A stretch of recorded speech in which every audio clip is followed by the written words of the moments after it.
Hey everybody, it's Lynn from A Bit of Birdsong, and I finally got the latest zine created. I've got a couple of copies here.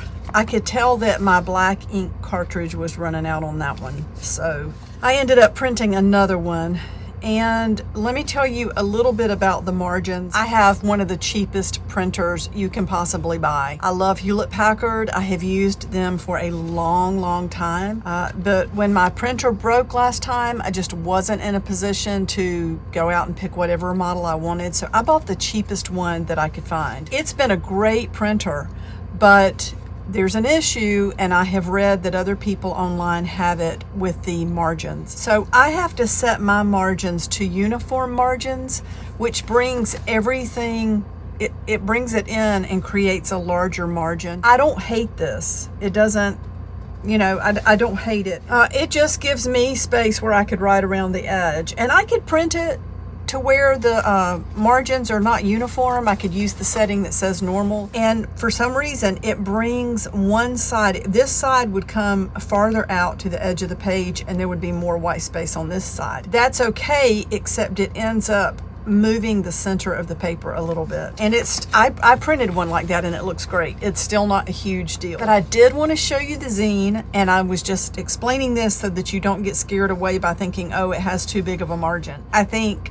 it's probably not an issue for everybody. I have to, once again, go in and set my margins to print in a uniform fashion so that the pages print evenly for me. So we have the cover, and then here on the inside, we've got, this is full of things that you can use if you want to cut these images out and use them. A beautiful old photograph. I try to put quotes in here, reasons that journaling is so good for us, vintage images. There's usually some sort of painty paper, and you see that I've got the stamps that I recently made. I just enjoy collecting zines, zines made by other people.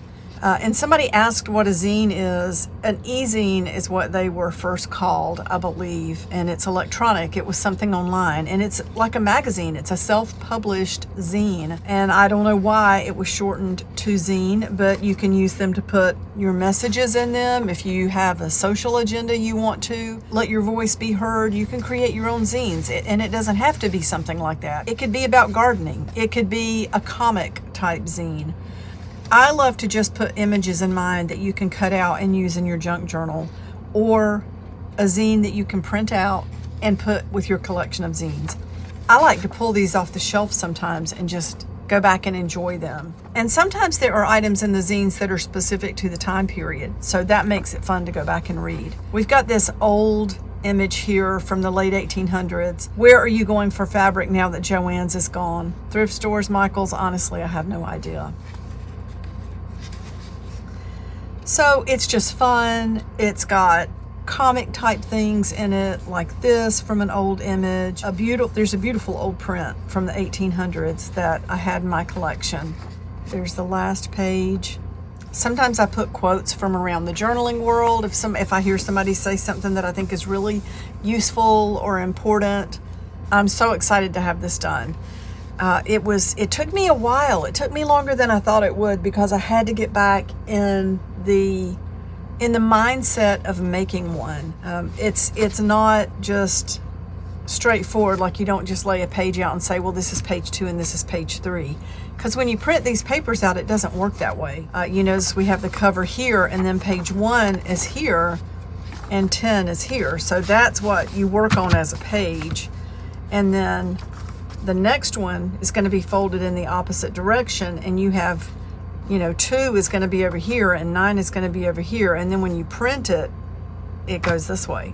So it is a little bit of a challenge, and I like that. I'm glad to have this on the website. It's in my Ko-fi shop. You can purchase it and download it and print it yourself. So that is that. My workshop is upside down right now because I'm getting things together to start selling at a market, and I'm really excited about that. I'm planning to do it hopefully every week, and I'm just really excited about it. So I will be back soon. Thank you so much for watching, and bye for now.